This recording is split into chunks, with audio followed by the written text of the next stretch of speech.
Sementara itu, memperingati Hari HIV/AIDS sedunia pada 1 Desember 2021, Kepala Dinas Kesehatan Kota Lubuk Linggau, Cikwi menghimbau agar masyarakat Kota Lubuk Linggau untuk melakukan pola hidup sehat, yaitu dengan menjauhi hal-hal negatif seperti seks bebas.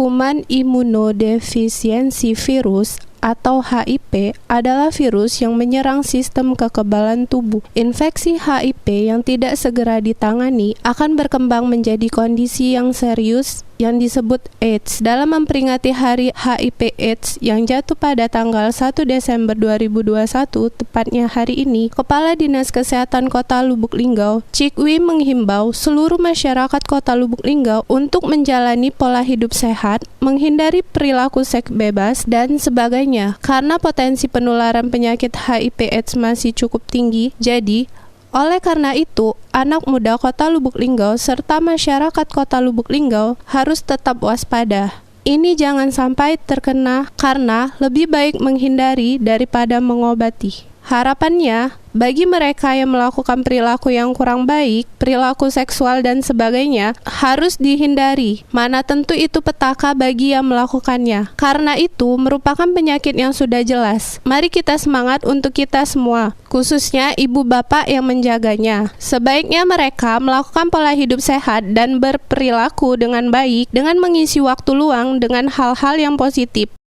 Kita semangat kepada bapak-bapak, ibu-ibu juga yang punya anak muda, anak mudi untuk menjaganya dengan sebaik-baiknya agar kiranya mereka melaksanakan pola hidup sehat, berperilaku yang bagus dan baik, ya tentu dengan semangat membangun, semangat berkarya, semangat mengisi kesempatan atau waktu-waktu yang luang itu dengan nilai-nilai kebaikan, dengan nilai-nilai pekerjaan.